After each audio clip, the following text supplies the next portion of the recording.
Hello, my name is Adriana Camarillo, and I will be presenting today on my paper/project, The Exposure to Cadmium and the Effect on Preeclampsia.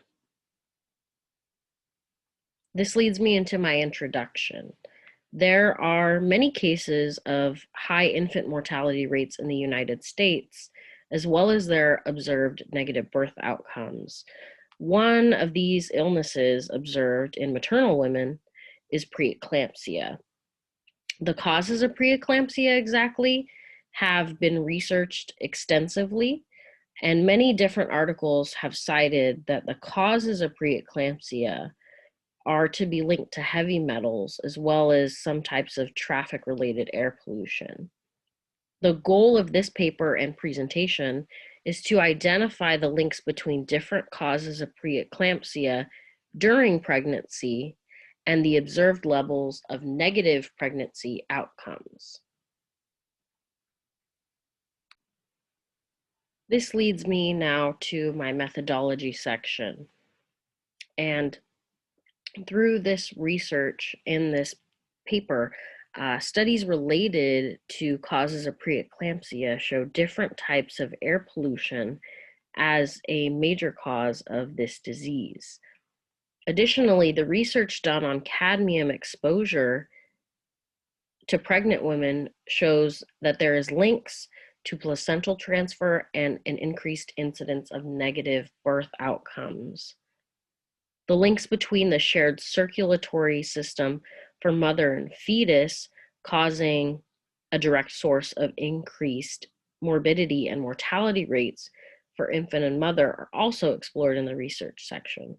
Additionally, research cited in this paper also includes maternal cadmium and the level of this toxic substance and how it relates to observed diseases such as preeclampsia. Furthermore, the research also looks at maternal diet during the 9 months of pregnancy and how that plays a role in the concentration of cadmium in the blood. The populations studied and the research done was to identify in the populations of pregnant mothers as well as women of fertile age. So what is preeclampsia? In research, in one of the articles I found, it cited that some characteristics of preeclampsia include high blood pressure, as well as swelling, and proteinuria, otherwise known as protein in the urine. I have a diagram on the right, which shows visuals of what this is like.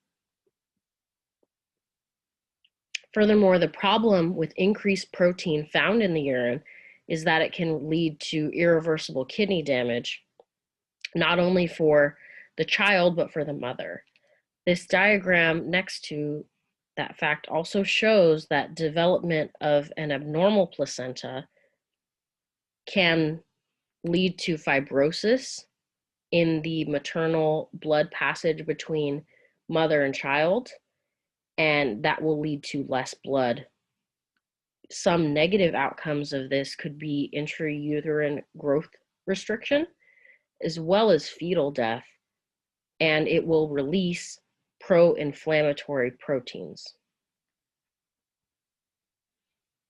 In terms of causes for preeclampsia, in one of the articles I found, it cited that women in lower socioeconomic status neighborhoods who were often exposed to higher levels of traffic-related air pollution, causing higher instances of negative birth outcomes. This cited that higher exposure to particulate matter in traffic-related air pollution could lead to this hypertensive disease or other negative birth outcomes. Another piece of research I found was that women in the Danish streets who were exposed to high levels of particulate matter were at a stronger risk for preeclampsia.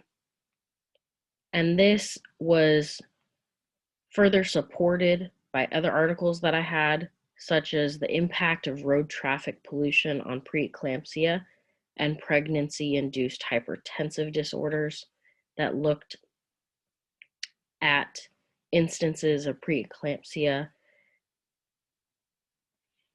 Moving to my next paragraph, we looked at more of the effect of heavy metals on preeclampsia.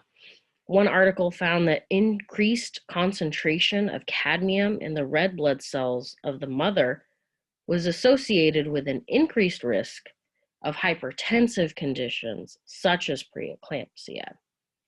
The image that I have on the right shows normal maternal to fetal blood transfer, as well as the maternal blood transfer in a woman with preeclampsia.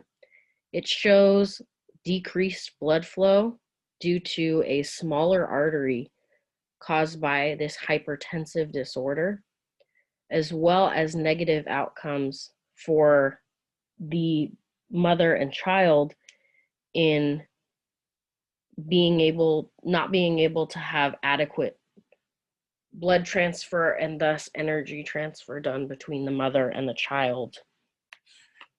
Additionally, I found that higher cadmium levels in all three areas of maternal, placental, and fetal blood may contribute to a restriction in the babies of patients with preeclampsia.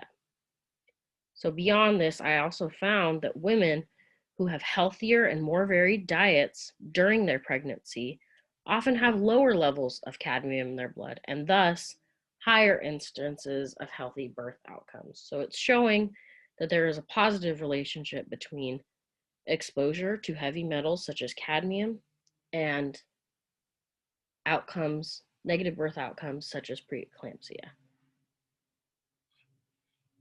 Looking beyond this, we can see that the research suggests that an increased exposure to cadmium for the mother leads to higher incidences of preeclampsia and other hypertensive disorders. The data concerning air pollution and how it can affect preeclampsia suggests that there are many environmental factors that cause preeclampsia. And we need more research to be done in this area to have a definite conclusion of what is causing preeclampsia. The research that I found leads to a positive relationship between cadmium in the blood and links that to preeclampsia, suggesting that those two are one-to-one. It's a positive relationship. The data on cadmium levels in maternal blood suggests that women who smoke or intake levels of cadmium via their dietary choices have higher incidences of negative birth outcomes, such as preeclampsia. Concluding all of this information, the research that I have found has suggested that there are direct links to preeclampsia and exposure to heavy metals such as cadmium. Thank you for your time, and I appreciate you listening to my presentation.